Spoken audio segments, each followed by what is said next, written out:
20 armed men were in that room, and not one of them was looking at the most dangerous person in it. Zuri Hargrove was pushing a mop cart. She had already counted the men, positioned with the kind of spacing that does not happen accidentally. She had already clocked the exits, 1 elevator, 2 stairwells, both locked from outside. She had already identified the kill method, the timeline, and the one person in that room whose shoes did not match his uniform. She knew exactly how bad this was, and she still picked up her mop. That is the first thing worth understanding. Why would a janitor, a woman paid $11 an hour to make rich people's messes disappear, walk toward a poisoning instead of away from it? The second thing is what she knew that nobody else in that room had figured out yet. The third thing, the one that kept her hands steady when every instinct she had was screaming at her to leave, is what she stood to lose if she was wrong. Choi Min-hoon sat at the head of the table like a man who had never once in his life needed to raise his voice to be obeyed. His enemies had planned this with surgical precision, 2 separate attack teams, 1 kill method already in motion, a signal jammer cutting every phone in the building. You do not build a trap that elaborate for an ordinary man.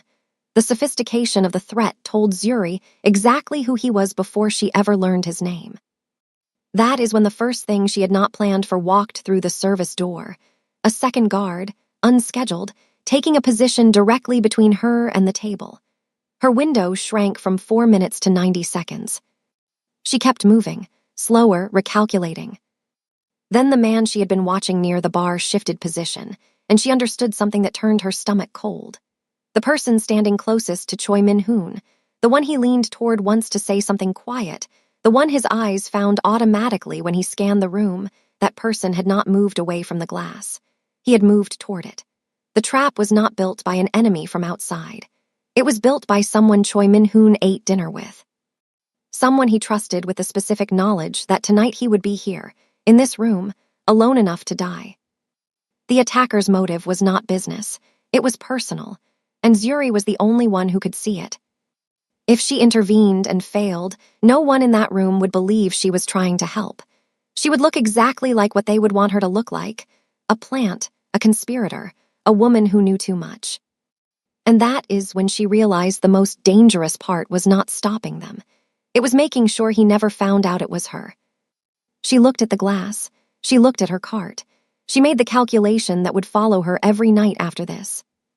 She moved. She just walked toward a poisoning with a mop and $11 an hour worth of reasons to stay invisible. If your heart is already moving faster than it should, you're exactly where this story needs you.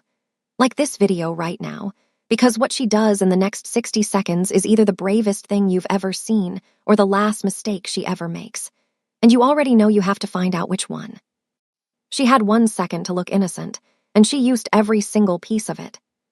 The glass was already on the floor, the poison already spreading into the tablecloth, and the room had not yet decided what Zuri Hargrove was. For exactly 2 seconds, nobody moved. The amber stain spread across the white tablecloth in slow, deliberate drops, and Zuri stood there with her cart slightly angled, her apology already forming in broken Korean before anyone had turned to look at her. Then everything moved at once. A hand found her arm, iron grip, no hesitation, and the guard who had been standing 3 feet away was already pulling her backward before Choi Min-hoon had fully processed what happened. She let herself stumble. She made herself small. She gave them the reaction they expected from a frightened woman who had just made a humiliating mistake, because the moment she gave them anything else, she was finished. Choi Min-hoon stood. Not in panic, not in anger. He rose from that chair with the controlled precision of a man running rapid internal calculations, and his eyes did not go to the ruined tablecloth. They came directly to Zuri. Her calm cracked, just slightly, just enough that it showed in the stillness of her hands, too still, too deliberate, the stillness of someone actively suppressing something rather than feeling nothing. He had seen her eyes move to the glass before she knocked it over. Half a second. A flicker. But a man who had survived long enough to sit at the head of that table had built his life on reading exactly that kind of flicker, and Zuri watched the recognition move across his face like a door closing quietly. He did not look like a man who had just been saved. He looked like a man deciding whether she was a threat. The guard tightened his grip, and and Zuri ran her original plan through her head in the 2 seconds she had left before the back corridor swallowed her. It was useless. Every part of it assumed she would remain invisible after the spill. Every part of it assumed he would not look at her the way he was looking at her right now, like a variable he had not accounted for and could not afford to leave unresolved. The service door swung shut behind her. Then from the other side of it came a woman's voice, young, frightened, saying a name that stopped every thought Zuri had. It was his sister's voice. She was already inside. She heard the sister's voice and made the worst decision of her life in under 3 seconds. Going back into that room was not bravery. It was the inability to walk away from something she had already started, and Zuri Hargrove knew the difference. The guard was still outside the storage room door. She could hear his weight shifting on the marble, slow, bored, certain she was contained. That certainty was the only asset she had left. A man who is sure of something stops watching it closely. She pressed her back against the door and measured the gap between his footsteps, counting the rhythm, finding the pattern, because everything that happened next depended on timing she could not afford to get wrong. Her multi-tool was already open in her left hand. The door mechanism was simple, a standard lever latch with no deadbolt, which meant the guard outside was the lock, not the hardware. She worked the frame edge slowly, feeling for the point where pressure would release without sound, and told herself the shaking in her fingers was cold air from the ventilation above her, and not fear working its way out of her body against her will. It was fear. She knew it was fear. The latch released. She gave herself one breath. What stopped her was not the guard.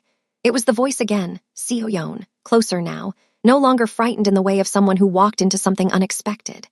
Frightened in the way of someone being moved against their will, directed, repositioned. Someone in that room had already identified her as leverage. That meant the timeline Zuri had been calculating, the one that gave Choi Min-hoon 20 minutes before the poison reached his bloodstream, was no longer the only clock running. There was a second clock now, and it was running faster. She pushed the door open. The guard turned, and she hit him with the only thing she had.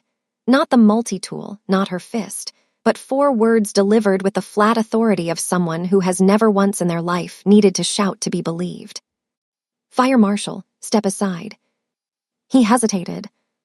1 second, that was all she needed. The hesitation cost him the hallway and gave her the door, but she understood with cold clarity that she had just spent the last credible lie she owned.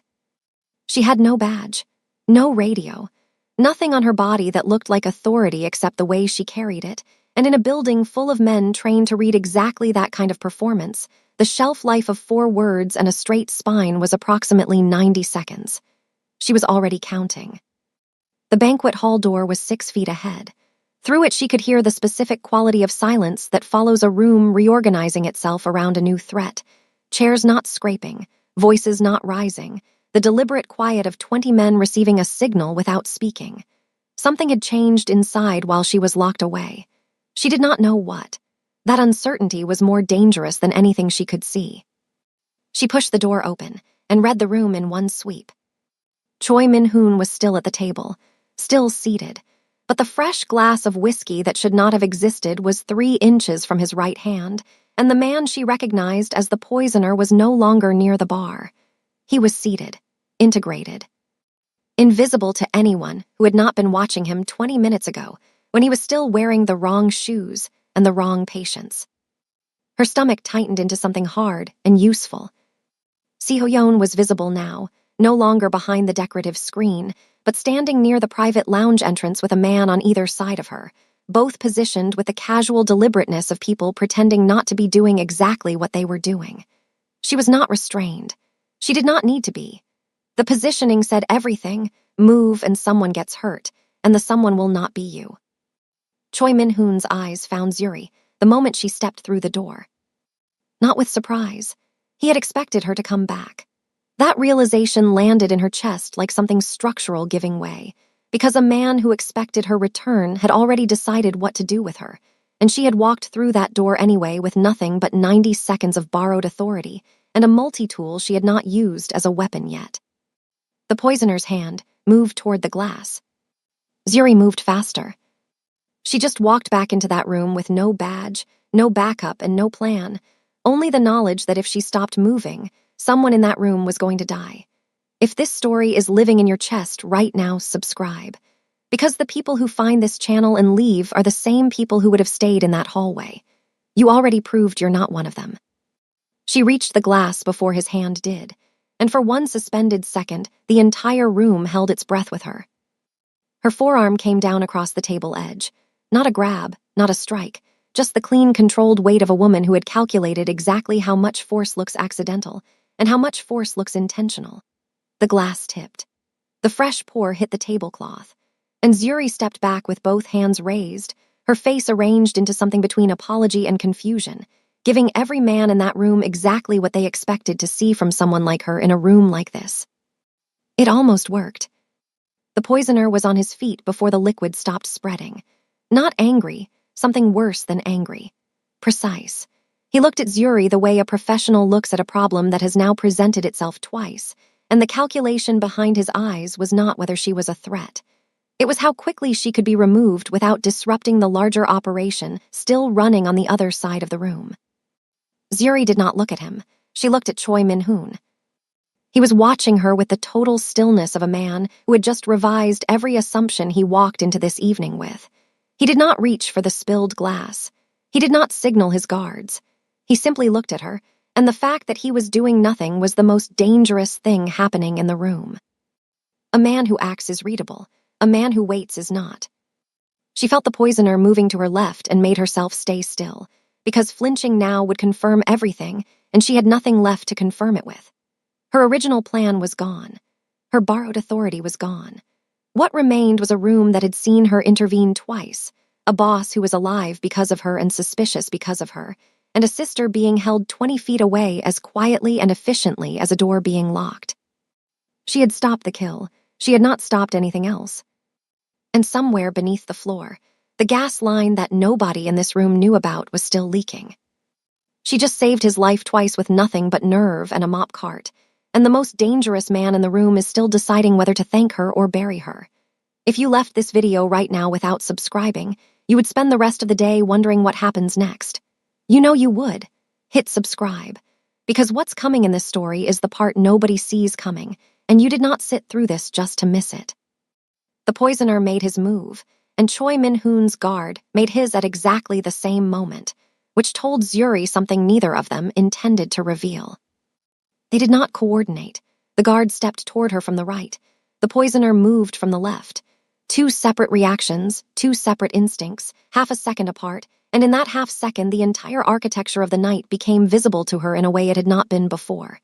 These men were not working together. They were working parallel. And neither side knew the other was in this room with the same objective and a completely different method. The guard reached her first. Same iron grip, same backward pull, but this time Choi Min-hoon spoke. One word, Korean, flat. The guard stopped. Zuri felt the grip loosen by exactly 1 degree, not release, just recalibration, and understood that whatever Choi Min-hoon had just said was not her name and was not a mercy. It was a command to wait. She was being preserved for a conversation, not protected from harm, and the distinction was the kind that determined whether